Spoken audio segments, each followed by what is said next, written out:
At least 23 vehicles were damaged when this underground explosion ripped through Johannesburg CBD last week. Sadly, one person was killed, several others were injured. Now, some businesses at what's known as the Bree Street Taxi Rank and other affected streets still remain closed. So you can imagine what this is doing for local business and also for the transport sector, the public transport sector in the area. Let's find out where we are and what the plans should be.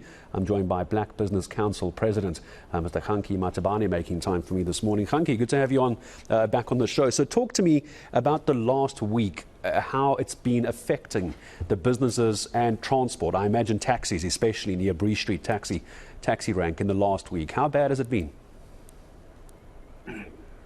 Good morning, Gareth and the viewers, and thank you very much for having us.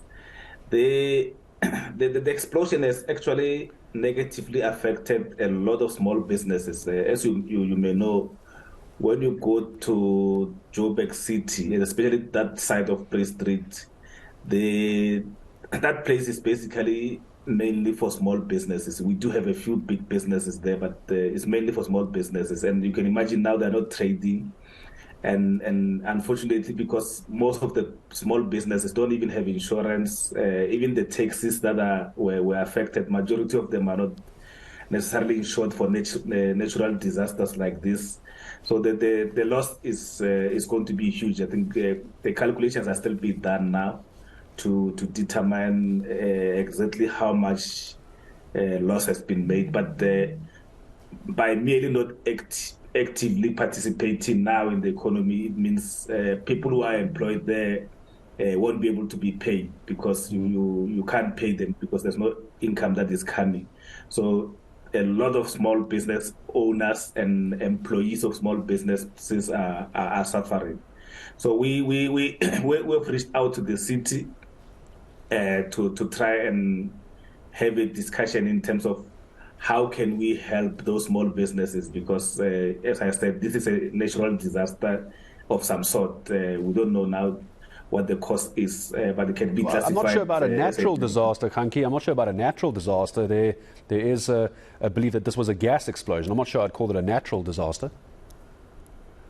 Yeah, we don't know now, so we will classify it as that because from an insurance point of view, anything that was not necessarily caused by you or by someone next to you is classified differently for the purposes of claiming.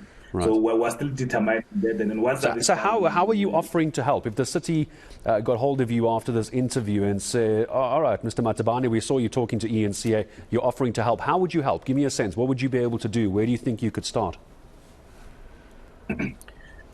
Yeah, firstly is to speak to SASRIA, because SASRIA, you remember, is a government-owned institution that deals with insurance, and we had spoken to them before during the riots, and they were very, very receptive to our ideas to say, let's find ways of helping small businesses. And then also then the small business department is one of those ones that we're busy speaking to say, how do we help these small businesses, especially those ones that are registered, those ones that are South African owned at that area, to see how we can help them to cushion them. Otherwise, we're worried that they may never reopen again. They're likely to close the doors, and that will just add to the unemployment that we have in the country, and that is not good for the economy.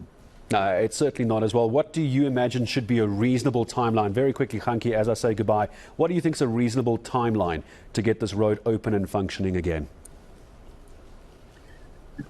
As you may have seen, in Japan, this was done in a month, and we thought by now at least we'll have removed the rubble and determine what's supposed to be the cause of this and reopen it. So 3 months, we think it's reasonable for us to have repaired everything and reopen the road. All right. And then as far as the reaction, final question to you, Kganki, reaction from the city of Joburg, do you think it's been handled well? Do you think there was something they could have done better in their communication or how they're handling this? Or are you happy with the process so far? Yeah, I think they could have handled much better.